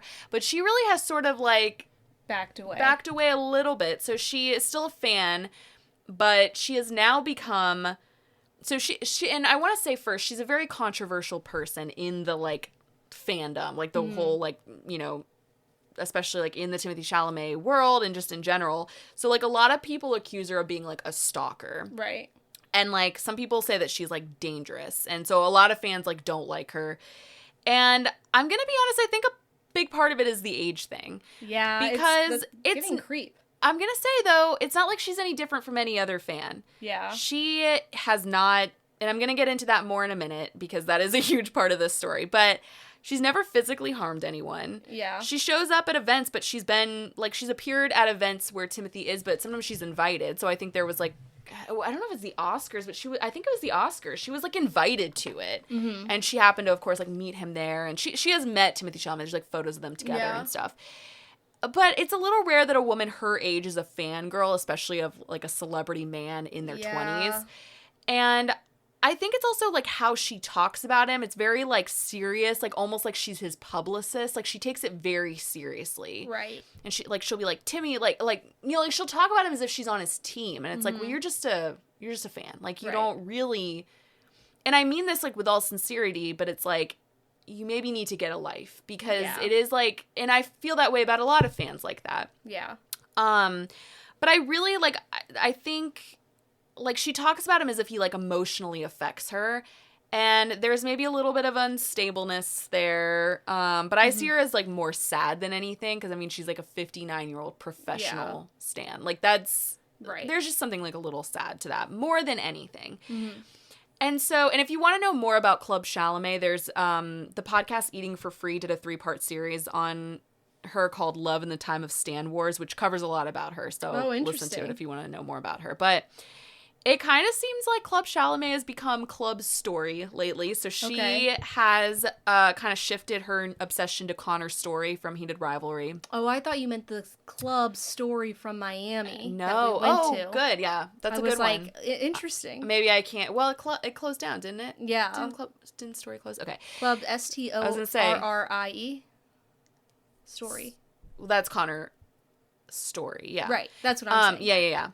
So last week was Fashion Week in Paris, and Connor's story was attending the Saint Laurent Men's Spring Summer 2027 show. And so he was set to leave his hotel, and there were a ton of fans, like, situated outside his hotel in the Paris heat, mind you, because it's, like, crazy there right now. Right. And I want to say that I saw all of this play out from the beginning. Okay. On Twitter, X. And so this all started when this French fan, their username on X is Mika Don't You Dare. Mika Don't You Dare. But their, like, name on X is Guard Dog Ilya Truther. Okay. So they're obviously a Connor story fan as well. Yeah. And they tweeted, "Fuck, Club Chalamet is here. The fuck do I do?" While they were at the event. So it started with that. Then a few minutes later, they posted, just had a fight with Club Chalamet. A few minutes later, they post, like, hands around their neck. Yeah. So then a little bit later, I saw Club Chalamet's post, and she was posting from her new Stan account page called Fan Account Story Glory, I think? Not as good as Club Chalamet. No, it doesn't have that same ring to it. And I'm gonna keep, like I said, I'm gonna keep calling her Club Chalamet throughout. It's just easier, but like just know she's posting this from her Connor story account. So she posted a photo of the other person and said, "Do you know this person? She assaulted me outside of Hotel Maurice this afternoon." And then recounted her version of the story. It's like this very long post. So Club Chalamet said that she was in Paris visiting her family and had a big itinerary. She just happened to be in Paris. And that was the reason she was there. Okay. So then she said she decided to just give it a shot to see if she would see him at the hotel. As if I think she probably knew he was going to be there and then went to Paris. But okay. Yeah. But she claims that she was there on a family trip. And she explained that she was wearing a mask for protection and had a lot of sunblock on for skin protection and like sunglasses. So she admitted that she looked a little bit like a mummy. I'm just picturing her. And I'm saying that because she literally, if you see a photo, because the other fan posted a photo of her and she did look like a stalker, like a stalker incognito. Like, did she have like unrubbed in sunscreen? Because that's what I'm picturing. It's just like. It may. I'm trying to remember if there was actual sunscreen. Her mask was like an SPF interesting. mask. I'm gonna get into that in a second. But she was wearing that mask and sunglasses, so she did look very like. Yeah, it's reminding me of like movies where there's like an invisible person. They're like, we're gonna put some stuff on them. That is what she looked like, and so just kind of setting the scene. Okay. She kind of did look like a stalker in disguise. Yeah. Okay. So she says that she noticed a woman staring at her and smirking and like turning to look at her and then like talking to other people about her. And she said that's what started it. So so she saw that. And then what kind of started this whole thing is that the crowd control caused her, Club Chalamet, to move up in the crowd and the place where the other fan was standing to have to like move back. And so she thinks that that's what like pissed her off. Pissed the other fan off. So Club Chalamet says, "Next thing I feel is someone grabbing my backpack with such force that I almost lost my footing.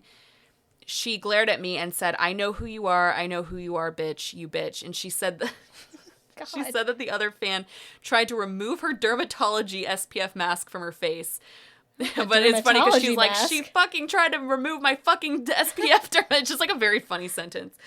And this part kills me. It's so funny. She goes, I was truly flabbergasted. I remember telling her, 'Don't fucking touch me again.' She called me a bitch again. That's when I took her Manson family recruitment photo, and then I promptly called her the C word." And she kind of ate with that on the start, because if you see the, she did take this, very, unflattering, up-close photo of her to be like, does anyone know this person? She just assault. She was calling her she. I will say that this Twitter fan does, this other Ilya Dog Truther, whatever, or Ilya Guard Dog Truth, whatever it is. It goes by they, them pronouns, but Club Chalamet is misgendering them. Okay. So when I'm quoting... we'll call them Guard Dog, and we'll call her Club Chalamet. Yep. And so she said the fan was telling everyone within earshot that she was a stalker, and she basically said that they got into a brief scuffle and it was humiliating. And so she kind of went on this rant saying that she's tired of this narrative that she's a stalker, and she was saying how unnerving it was being attacked by a complete stranger, and that the online fandom is being policed in real life. And she said, "The other fan targeted me and harassed and assaulted me, but I'm fine. I won't let this deter me from supporting Connor." And so Connor's like, thank God. And so the other person, the other fan, dog, what do we say? Guard dog. It's a perfect name for this person too. Perfect user, perfect name. They kind of recounted their story, and they were it wasn't much different. So the only thing they said that was not true was that they never tried to pull the mask off of Club Chalamet's face. Mm-hmm. But they basically said that they saw Club Chalamet as a stalker and were trying to protect Connor's story from her. And so that's why they did what they did. And they even said that the security kind of broke up the scuffle. And when they tried to explain themselves to security, the security was like, "Don't worry, we know who she is." I'm like, I'm not sure if that's true. Yeah. And also, despite what your ex profile account says, you're not actually a security guard for Connor's story. Like, Yeah. that's what security is for. It's not really, like, on you to call out this person who wasn't actually doing anything and who has never done anything, They're by the acting way. like Club Chalamet is like, they're like, she's got a gun! Like, right! It's like, she wasn't doing anything. Because, like I said, her first post, and this could, like, this kind of incriminates them. Like, their first post was literally, Club Chalamet's here, what do I do? And people were commenting, beat her up, like, do stuff, kill her. Like, somebody said, kill her. Oh like, my God. people were commenting that. And I'm like, Club Chalamet has a case, maybe, because this person did, I mean, it wasn't, like, a huge deal. And I think Club Chalamet even said, like, I'm not trying to call the police. Like, I'm not. But I'm like, you could if you really wanted them to, like, like, you have all this evidence of this person, like, wanting to attack you. And they were joking afterwards. They were like, and I do it again. Like, I'll do it again or whatever. And your little dog, too. Yeah, and it was just like, oh. And I just think it's so, it's the whole thing, because they were, like, bragging about assaulting her, and it's just like, you don't have the right to put your hands on someone. Yeah. Like, that's what security is for. That's You're not actually a guard dog. Also, imagine Connor's story is, like, coming out of his hotel, probably, like, hungover, like, wait, what? Yeah, and by the way, you're making... Timothy Chalamet's stalkers here? Yeah. Like, what do you... And you're making things worse for security, who now has to break up a scuffle on top of everything. God, this sounds like the plot of, like, an Ocean's like movie where it's like, oh, I'm trying to, like, steal the jewels from Connor's story, so we've got his true stalker fans over here as a distraction. I want to say, like, there were some really funny, like, headlines and posts that came out of this. So, like, one was Club Chalamet, like, I liked this post on X. It said Club Chalamet versus the ethical stalker. And a lot of people were referencing that tweet about the Salem witch trials, where it was like, bitches were saying, I saw her at the Devil's Sacrament, and it's like, girl, what were you doing at this Devil's Sacrament? Because it's just like, I saw Goody Proctor in the woods with the devil. It's like, well, what were you doing in the woods? Yeah, like, sounds like you were in the... And it's like, I want to, like, someone pointed out that Club Chalamet was attacked by another stalker over a person who has been famous for 7 months. Yeah, that's crazy. That's crazy. And so... I don't know if these fans understand, like, these celebrities do not give a shit about you. Like, I just want to say that right here. They might be very nice to their fans. Yeah. And that's great. They do not, they would probably be very freaked out by you if they met you. Yeah. Also, like, yeah, I have to, like, think about, like, some of these people where it's like, I would be really creeped out. I would be like, I almost commend Timothy Chalamet for, like, taking photos with her and stuff, but I'd be like, I don't know. I kind of don't. Like, I think I'm okay on that. Because, again, why are you... I'm sorry to be ageist, but why are you a 59-year-old woman obsessing over a 29-year-old man? Like, I just think... And the whole thing is, like, ridiculous, because it's like, first of all... It was one stalker attacking another stalker for being a stalker. Right. You're all grown people standing outside this hotel in the hot Paris heat. Like... It's actually terrifying. And the thing is, Club Chalamet has actually never, for the most part, done anything different from any other fan. They're just more she's more widely known. Yeah. And she's older. So she's, Twitter, X was doing, like, you know, they do their headlines and they're written by AI. And it's like, elderly stalker attack. Like, they called her elderly stalker. That's funny. And I want to point out the other irony of all this. That Club Chalamet was uncomfortable with people recognizing her and gawking at her. Yeah. It's like, well, that's what you do to others. So, I don't know.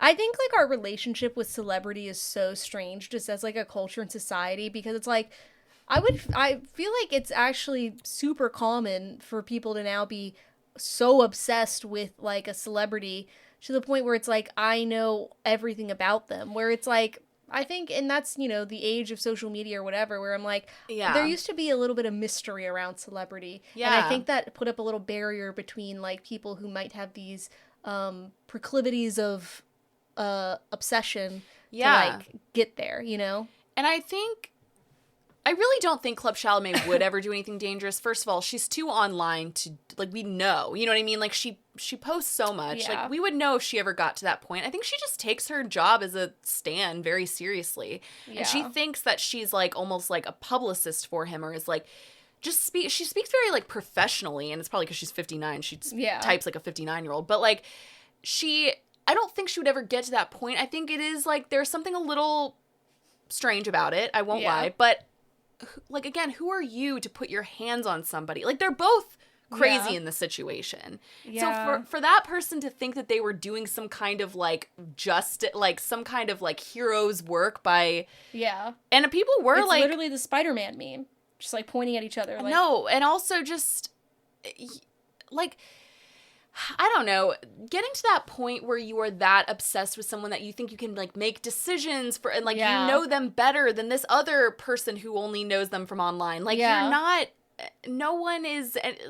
Club Chalamet has never shown any signs of like danger. And you know what's scary about that also for Connor's story, where I feel like Timothée Chalamet like had a slower rise to fame, so maybe he had like a better adjustment period. But it's been like 7 months. Like he became famous in an instant, and that is like to have that amount of obsession over you would be like, it's both like exciting and flattering, but also I feel like would be very scary. Be very scary. And I also like, I consider him like literally an overnight success. Yeah. You know what I mean? Like some people, it's like they become famous slowly. This was his first job, like Yeah. or not first job, but well, I mean, it was his first big acting role. I think it was Hudson's first acting job, maybe, but I may be wrong about both those things. Sorry. Anyway, but it's very like clearly this was his first big job, and for him to just become that level of famous overnight is crazy.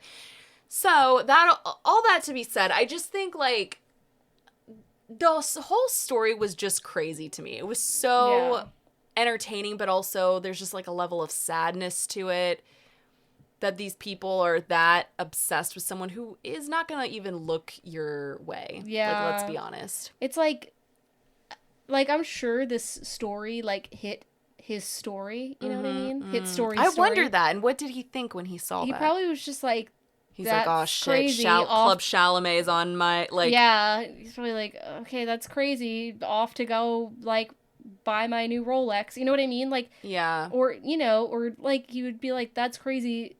I should talk to my security team about this more.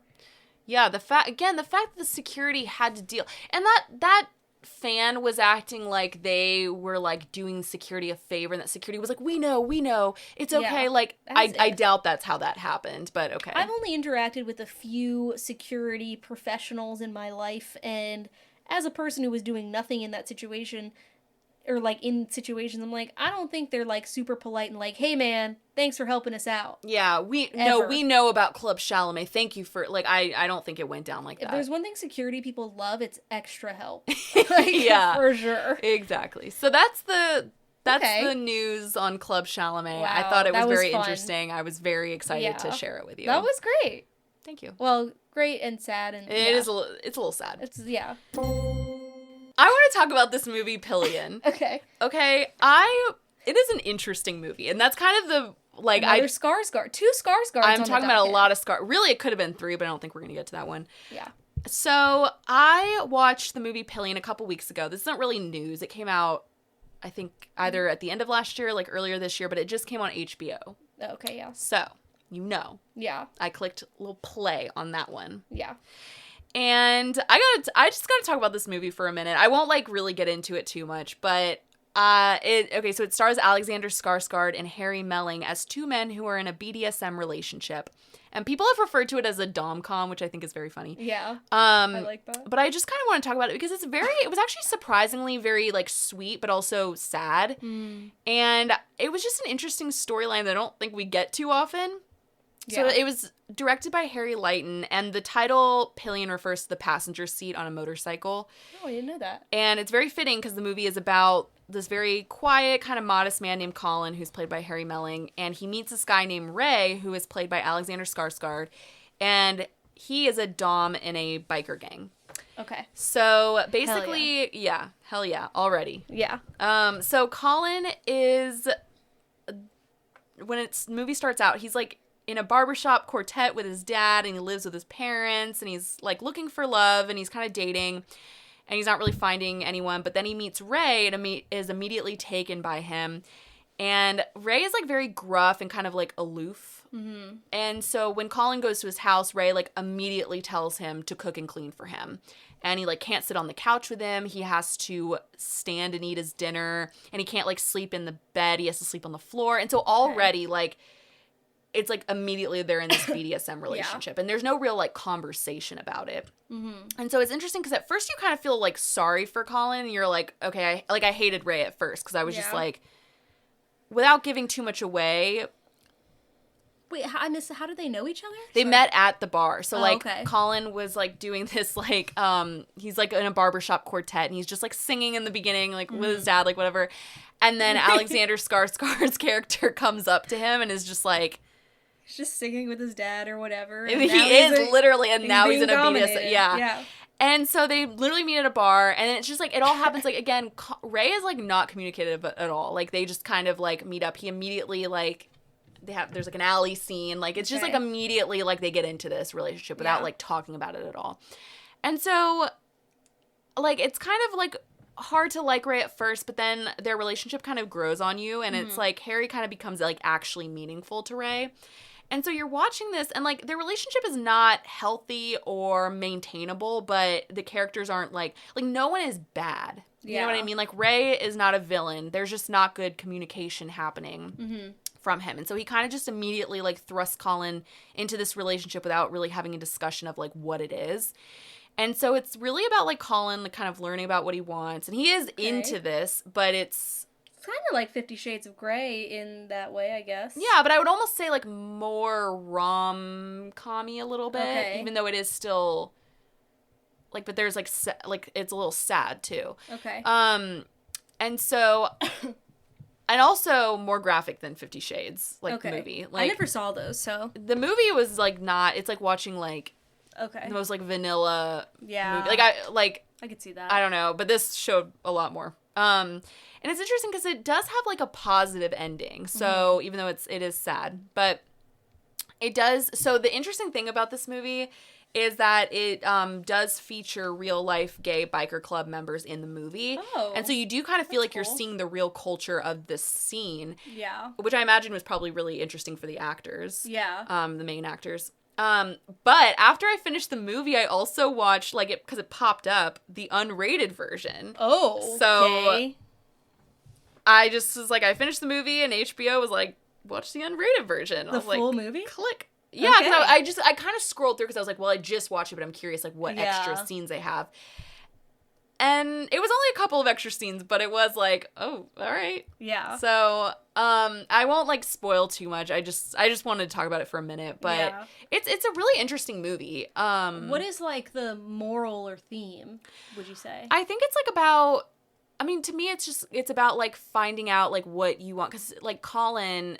Again, he's into this kind of relationship, but he has to sort of, like, figure out, like, he's, like, learning about what he wants. Yeah. And so it's just, I don't know, it's interesting. And the guy who plays Colin, did you say he wrote it as well?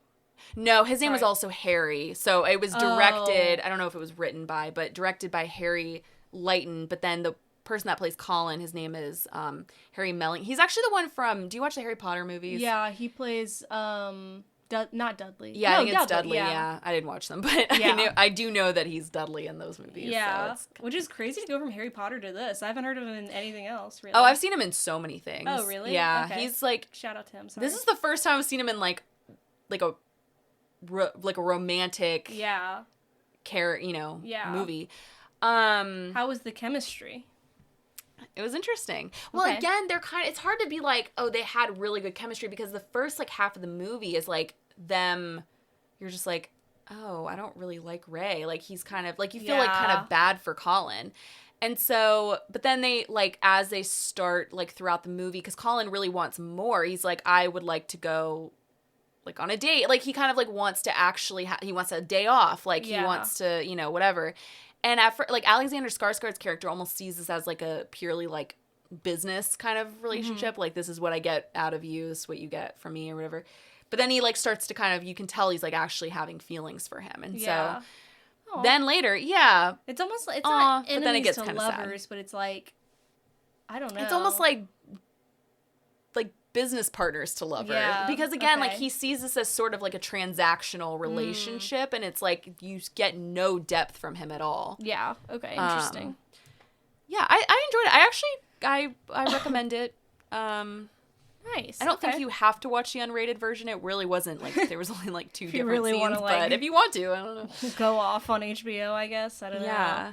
Okay, well, fun. I'm glad I know, like, you had been interested in seeing it for a while, so I'm glad I had, it and I'd finally forgotten until it came on HBO, and I was like, because oh, it wasn't showing anywhere near here no. when it came out. You know sadly. what? No. We need to move to a big city just to see movies. I know. I know. We change our whole lives. We leave our husbands just for just for the movies. cinema. Yeah. But I want to talk about something that I had a little bit of a different. Okay.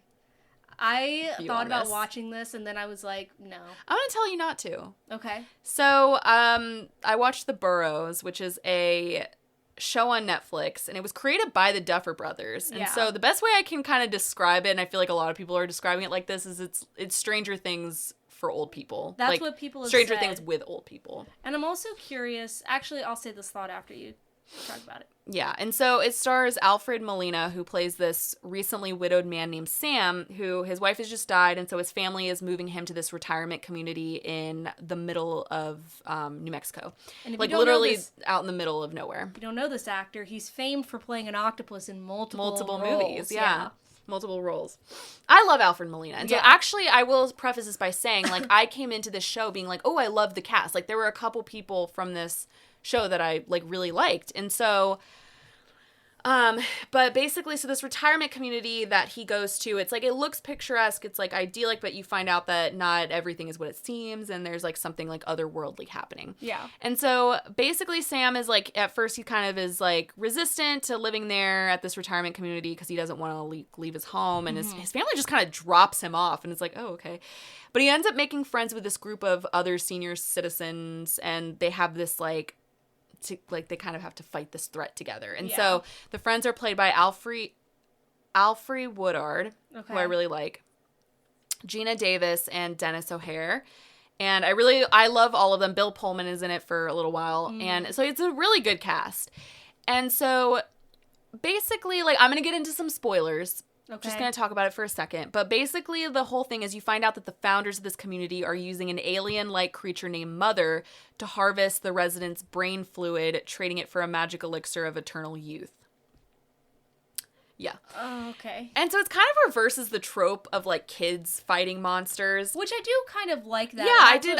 That also brought me almost into click on it. Yeah, it's kind of an interesting concept because it's old people fighting monsters while sort of, like, addressing grief and, like, what it means to age and the idea of losing time. Yeah. And so it's an interesting plot, but I watched the first episode, and it had gotten good reviews, like, at least from the first episode, and I honestly thought, like, it was okay. And I think I just watched the whole show just sort of, like, in, like, multiple sittings while I was, like, packing or cleaning the house. Yeah. Like, I was doing other things, because it is a show that you have to pay attention to, but it just, like, didn't really hold my interest. That's what I've heard. I actually haven't heard a lot of great reviews of it. Again, I feel like some of these reviews are planted. Yeah, I do too, because when it was like, the first reviews I saw were good, but then now that it's out, and I'll just say, like, the show actually just got canceled after one season. Yeah. And I'm not totally surprised by it. And I think they announced why, that it might have been for, like, budget reasons, because I guess it cost a lot to make the show.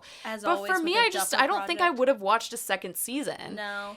And here's the thing, I'm kind of out on the Duffer Brothers after this past season of, like, Stranger it's like Things. AI written Then, season. what was it, the Electric Circus I never or whatever watched that was? Did you watch that? No, but I was like, I will never watch that. That looked horrible. It got looked horrible ugly, reviews. It was yeah. like the most expensive movie Netflix had ever made or something. And then yeah. this. Also, I was like, yeah, I imagine this was really expensive. It's not gotten a lot of great reviews. And I feel like maybe it's one of those things where it's like, maybe they just had, like, the one really good thing in them. And maybe they just need to chill for a bit and, like, not pump anything out, but actually just, like, make something, like, decent again. I would have loved to have seen a show about these characters played by these actors in, like, a more, like, nuanced story. But the fact that it was sort of, because it literally was, like, it did give Stranger Things. Like, there's a cop character. I guess he's, like, a security there. But he literally looks like Hopper. Yeah. Like, it's crazy. And so it's just, to me, and it has the same aesthetic as, like, Electrics, whatever that movie's called. I just, when I just, like, I wouldn't have watched a second season if they had made it. And so, Right. but after the cancellation news came out, I thought this was interesting and apparently saw a huge viewership increase. And so I'm like, well, that could have been Why do planted people too. do I don't that? know. I don't know. Because I was not really enjoying myself while I was watching it. I just I kind of, haven't heard anyone say they had. I like to finish things, so I felt obligated to finish. But And it's weird because it's like people aren't saying that they hated it, but they're saying the same thing. Like they're just like, it was boring. You know, like it was just. it really was. Yeah. And it's a crazy plot, so you'd think, but Yeah. I don't know. Interesting. Again, I almost watched it and then I was just like, no. I would say save yourself some time. I couldn't like bring myself to push the button. You know what I mean? Right. Again, I would love to see these actors in something else together. Right. Like, For they sure. could have had good chemistry. I just think the writing, I don't know. So I want to get into something. Again, I keep writing letters to Isabelle. I wrote it down on my notes. It's voicemails for Isabelle. So I don't different. know why I keep doing that. I knew I was going to watch this movie when I saw the trailer for it. It's on Netflix, and it just came out like last week. But I just was like, you know what? This is probably just going to be like a rom-com. There haven't been a lot of good ones lately or whatever. I'm not kidding. It was one of those things where I'm like 2/3 of the way through and I'm already thinking about I was thinking about how I was going to rewatch it. I enjoyed every moment of this movie. This is like the best rom-com I've seen in years. If you could even call it a rom-com, it's more like it's just like, it is like almost a perfect movie. And so it basically, it's about like a sister she's telling her sister, she's leaving voicemails for her sister about her life, and you find out, and this is in the trailer, so it's not a spoiler, that the reason she's leaving these voicemails for her sister is because her sister has died. So, like, she's really close with her sister, so this is, like, her connection. She doesn't know that her sister's number has been, like, already transferred to another phone. So it gets transferred to this guy's phone, Wes, so he's getting her voicemails, and he's hearing all about, like, this girl's life. Her name is Jill. This girl's life, and like she's played by Zoe Deutsch, and she's such a lovable person on screen. Yeah. Like she is who I would cast as myself in a movie. Like Aww. whenever, like I remember watching her in that movie Set It Up or whatever, and I was just like, I would cast this girl as me. I love her. But she's like just a lovable, fun person. But then Wes is played by Nick Robinson, and I have to say, the casting really does make this movie something. Their chemistry is absolutely phenomenal. Really? He has the best expressions of just like yearning and emotion and like whatever throughout it. And there's like this scene kind of where it's like they haven't slept together, but they're like about to, you know what I mean? And they're kind of like, it's like he kind of comes up behind her while she's cooking. And I just was like, these fake people are about to have the best sex of their life. Like, you know what I mean? We were just like, and apparently they've known each other since high school, which I didn't know. But what I also thought was interesting, so this is written and directed by Leah McKendrick, who also is in the movie. She plays like one of the best friends.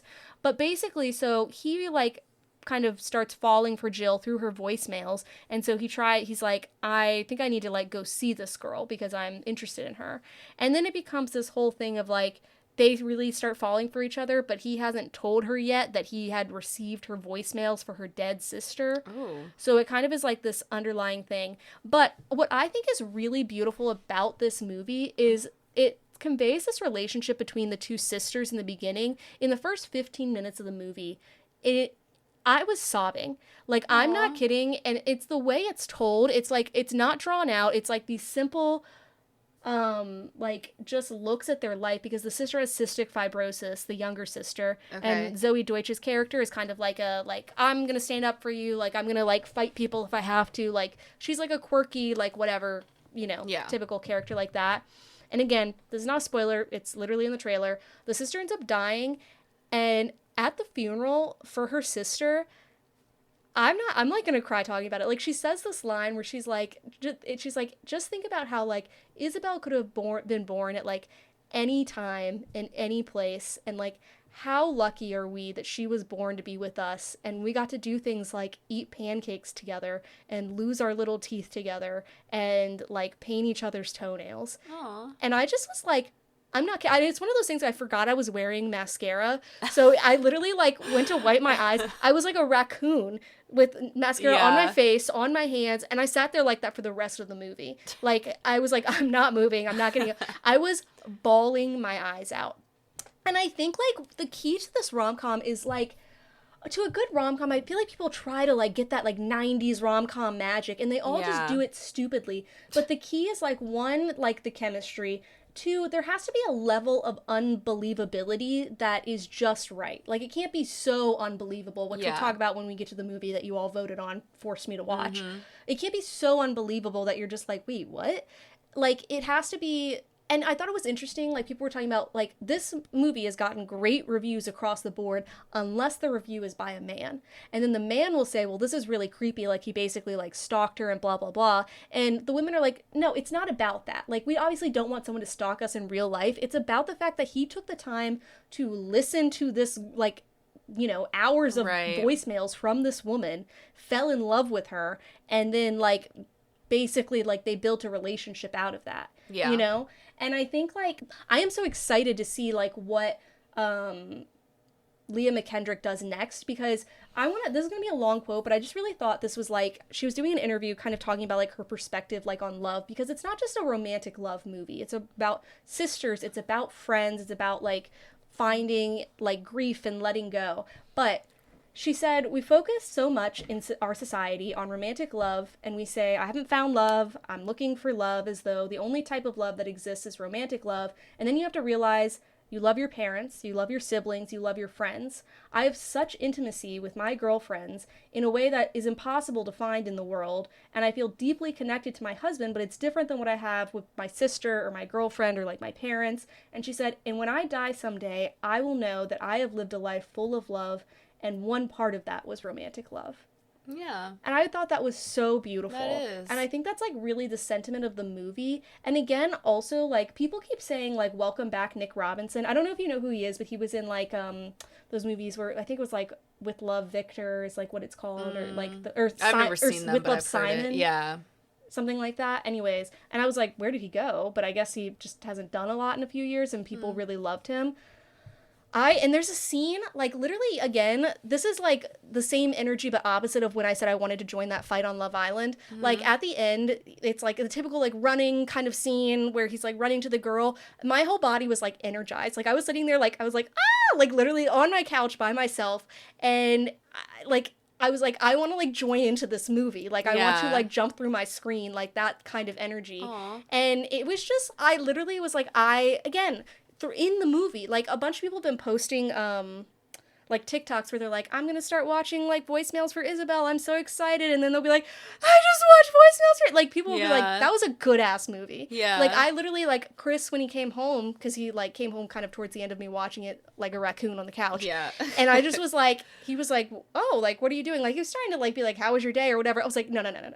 I was like, I was like, this is a good movie. And then he came downstairs afterwards. I watched, like, an hour of stuff on TikTok about this movie, which I, like, never really do, even if I like a movie. And he came downstairs. I just had, like, a smile on my face where I was just like, I was like, I feel grateful to be in a world where I just watched a movie. Oh my gosh. And loved it that much. Wow. Like, I cannot, like, explain how much I loved this movie. I love that. And that brings me to a movie I did not love. Okay, so you all voted. Not me. I actually didn't. We put this up on our poll on our Instagram. Follow us at Poppin' and Podcast a few weeks ago of if I should watch that new Office romance movie with J-Lo. And you know, you guys, I take one for you guys all the time. I take one for the team. Yeah, you watch shitty rom-coms a lot, don't you? I don't mean that in any way. That came out a little bit accusatory. But everyone does, is what I mean. Like, I feel like you have watched some shitty ones, so what's one more, you know? I actually don't think I've watched a lot of shitty ones. I feel like you can usually tell. Like, I didn't watch, like... Sorry. No, I mean, I'm not saying it, like, I'm not mad. I'm saying, like, I feel like you can sometimes tell from the trailer, like, you're like, this isn't... Like, Letters for Isabelle, I was like, this looks like it'll be good. But I almost felt like, and let me say something really quick. I have watched bad rom-coms for fun because you know it's going to be bad, and that's like sometimes that makes it fun. So I kind of thought that would be this situation. It sort of was, and the thing is, I was about to say, like, this could have almost been a good rom-com. Like, there were certain elements of it that I was like, okay, yeah, I could see. But so just to give like the premise. So we're talking about office romance. Yes. I don't know if you said that actually. I did, but I might have been coughing when I said it. So Okay. office romance. So basically, Jackie, who's played by J-Lo, she's president and CEO of Air Cruise. She runs a tight ship in her business, including a rigid anti-fraternization policy for all of her employees, which is severely tested when a sexy new lawyer begins working for her. Sexy new lawyer Brett Goldstein. I thought he was a doctor for some reason. Why did I think that? Now, to talk about two people not having chemistry, this movie was so... like, J-Lo needs to stop putting herself in these roles as, like... not even, I don't want to say lovable, because it's not that she's not lovable. I think she is. But sometimes I'm just like, you're J-Lo. Yeah. You know what I mean? Yeah. And the whole movie, Betty Gilpin, do you know who? Yeah. Yeah. She's in this movie as, like, J-Lo's assistant, who's, like, kind of weirdly obsessed with her, and they never really go into that. I'm like, is she in love with her? Like, what's going on? And I was like, Betty Gilpin would have played a better, like, person in this role, I think. Because it's, like... she plays like, and it doesn't make any sense because the whole time, like, Brett Goldstein gets, like, put on this case because the first lawyer, like choked and was in the hospital or whatever, and all of his coworkers are prepping him. They're like, only breathe out of one side of your mouth. Like, she doesn't like it if you, like, breathe out of, like, both sides. And they're like, never call her this, blah, blah, blah. Like, by the way, I think that's maybe how J-Lo is in real life. yeah, exactly. But then when he goes into the office, basically, first of all, he loses his ability to, like, speak or do anything. Because she turns around, it's like a slow turn. It's like, he's just like, gorgeous, is literally what he says. He's like, stunning. And she's like, what? And in that first scene, the joke is at the end, like, they're like, kind of like, ha ha ha, like, they flirt a little bit. She's very nice and, like, lovable. The joke is that he has a massive hard-on. And that they're like, oh my God, like, or whatever, right? And so that kind of starts where she's just like, oh, like, I can't believe that happened. And there's also, like, this weird backstory for the reason, because he's British, you know, Brett Goldstein is from Ted Lasso, if you don't know, of the reason why he's in America. Like, he had to get a work visa because he has to be there to be a lawyer for his sister, who is played by, she played, like, Doctor Who at one point, Jodie something. Yeah. I can't remember Was her. it Whittaker? Yeah, Jodie Whittaker, who has, for some reason, cut off a person's head, is in, like, federal prison, maybe on, like, death row. It makes no sense. What? It doesn't, Molly, it doesn't. At first I thought maybe I'd missed something. So Maybe she's, like, dark. actually joking about why she's in prison. But no, that's actually... So why is he defending her? I don't know. Like, he, like, had to get a job so that way he could, like, be in the U.S. to be near her. And the whole time she's just like, oh, like, he comes to visit her and she's like, oh, like, like, I'm loving prison. Like, I'm, like, fucking all these women here. And, like, whatever. Like, she's supposed to be funny, but it's like, wait, she cut off someone's head. Like, I don't know what I'm supposed to do with this. And... What? That's just crazy. It's just, like... I don't, like, why is she here? What is she supposed to be, like, a foil to? And so then, like, again, the whole thing is, like, their romance progresses. It's like, oh, they're not supposed to be, like, fraternizing because she owns, like, Cruise Air and he's her lawyer and she has a strict no fraternization policy, which it's like, nobody cares, you're the CEO, whatever. And then it gets to this point where it's like, the only part that I found funny is it's like they're, like, hooking up at her house and he's looking for something and he goes into this room and she has a British room. And this part actually did make me laugh, where it's like, she's like, you know, it just started out as, like, a joke. Like, you know, I told people that I liked British stuff, so then they just started buying me British stuff. And then it was like every time I was in, like, London, I would pick up something. And it's like she has, like, a full, like, what are the, like, the knights outside of the Westminster or whatever? Yeah, the real... What are they called? Whatever, you guys know what I'm talking about. Like, she has, like, the full costume, and he's like, really? And because he's British. And that was, like, the only funny part. Like, again, throughout it, it's just, like, I'm tired of J-Lo playing these quote-unquote, like, bad bitch roles with, like, a side of, like, I'm vulnerable or whatever. And it's, like, it's just, again, there's no chemistry. These people would not be hooking up. Like, I'm sorry, there was no believability in it. And also, I was confused at first. I saw it's rated R. And I was like, what? And it's because there's this whole joke of, you know, Brett Goldstein, he's British, so they say, see you next Tuesday a lot in England. It's like a different saying. So they're at and I'm just going to say it because this is the joke. They're at an office birthday party, and everyone's like, oh, happy birthday, man, whatever. And he goes, happy birthday, you cunt.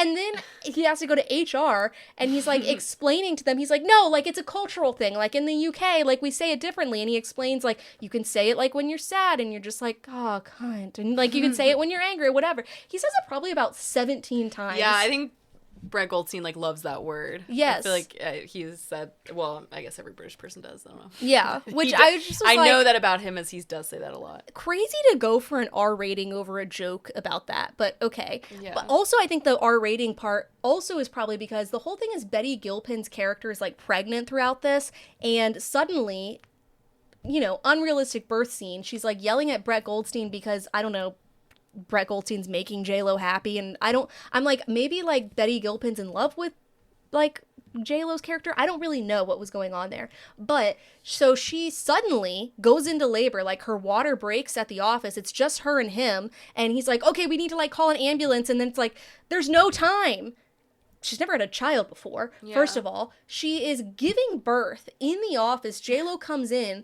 It is a full like head coming out. Okay, I've heard this, yeah. In like the crazy, like, and I don't That's know, why I thought he was a doctor, because of that scene. Yeah. I've seen that scene, and for some reason I thought he was like, yeah, I don't know. First of all, her water breaks and she gives birth within 5 minutes. Okay. Second of all, no issues or anything, whatever. Third of all, why did I need to see a full birth scene, like, kind of portrayed as a joke in this movie? Like, it was more, you know that scene in that new like, Welcome to Derry, where the thing gives birth? It was more intimate than that scene in terms of, like, being up there watching birth. Yeah. And, like, I'm all for, like, making, like, giving birth, like, more, whatever, regular, whatever. Mm-hmm. It was just, like, not funny. Like, this movie didn't make any sense. They get together at the end, and I'm like, I don't care because you all aren't people and should not, like, be together. Did he write this? Yes. It's so weird because I don't understand. I don't either. And I think it's interesting, again, to see rom-coms written by men versus rom-coms written by women is so interesting, because I think the only one, like, man I know who's, like, done it well is, like, Richard Curtis, who did, like, 4 Weddings and a Funeral and that type of thing. And then it's, like, all the Nora Ephron movies and, like, whatever. Because I'm like, what woman? There's nothing that makes, all the jokes are not funny. It's, like, again, Voicemails for Isabelle has a level of unbelievability, whereas, like, Office Romance is completely farcical. You know what I mean? Mm-hmm. In a way where I was like, it's a lot of boy humor. You know how we talk about that? Yeah. Like, it's just, and I'm sorry, but J-Lo would not fuck him. And I respect to him. I like, love him. Yeah, I love him. But I actually think he's really hot, but in a different way than yeah, than like J-Lo is hot. You know what I mean? It actually made me like not think he's hot anymore seeing him in this movie. I was just like, maybe he's like not that hot. Right. I just can't believe, like, J-Lo, please stop with the rom-coms. Like, if you're gonna be in a rom-com, you need to stop playing this bad bitch, like, CEO role. Like, she was good in, like, Made in Manhattan and The Wedding Planner, where it's like, oh, you're playing, like, a real person. Yeah, like a little messy. Yes, and, like, you need to be able to be vulnerable like that and not be like, I'm the type A bitch boss who has it all together. Yeah. Type of thing. I don't know. It's I'm just glad you took one for the team. It was, like... And again, it was like, if you pull certain elements out, I'm like, you could have had, like, a believable, good movie. Yeah. But it was just, like, the casting, the certain situations, like, you guys, don't watch it. Thank you for watching it for us. You're welcome. Sorry that we made you, but... You know, I'll do anything for our friends and family on the pod. Yeah. But I think that's all we have for you guys today.